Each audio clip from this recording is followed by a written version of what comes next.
The main purpose of this example is to demonstrate the design of a wide-band, polarizing beam splitter using bypass spectral targets. The beam splitter is deposited on the inner diagonal surface of a cube polarizer made out of BK7 glass. Light falls on the diagonal surface at an angle of incidence of 45 degrees.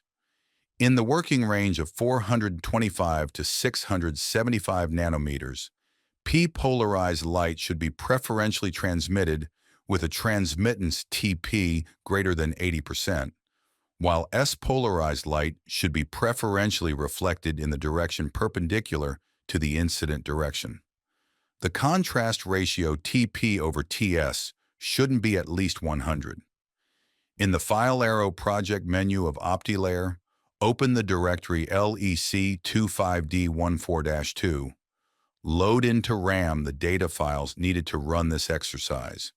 These are the substrate BK7, the refractive indices 1.98 and 1.45 representing the HFO2 and SiO2 layer materials. Note that BK7 glass should also be loaded as the incident medium. In the target database, select the target file, Polarizing Beam Splitter, and choose Edit to view the contents of this two-page file. The first page specifies a target requirement for a TP greater than 80% using the A abbreviations, bypass above, in the 425 to 675 nanometer spectral range with a step of 2 nanometers. The second page specifies a target requirement for a TS value of less than 0.8% using the B abbreviations, bypass below, in the same range. In the case of bypass targets, the TP and TS values meeting the bypass requirements are not included in the merit function to be minimized. Load the target file, Polarizing Beam Splitter, into the RAM, and check in the GI window that no design is loaded into the RAM. We will be using the gradual evolution design option without a starting design. If any design is shown in the GI window, remove it using data arrow. Remove data arrow, remove design option.